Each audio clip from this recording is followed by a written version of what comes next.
समर्थन कर आदिवासी मूलवासी प्रति राज्य सरकार क्रमागत भाव में अवहेला कर चली बारंबार आंदोलन सत्वे एप्रति ध्यान देउन प्रतिवाद रे आज झारखंड युव मोर्चा पक्षर बारिपदार भुवनेश्वर आदिवासी मूलवासी स्वाभिमान यात्रा आरंभ करिछि।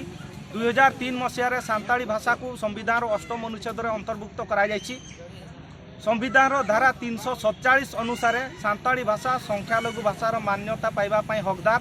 2012 मसीह पश्चिमबंग सरकार पश्चिमबंग में सांताली भाषा को संख्यालघु भाषा भाव में मान्यता प्रदान करछंती किंतु अति दुखर कथा ओडिशा सरकार आज पर्यंत सांताली भाषा को स्वीकृति दे पारले नहीं।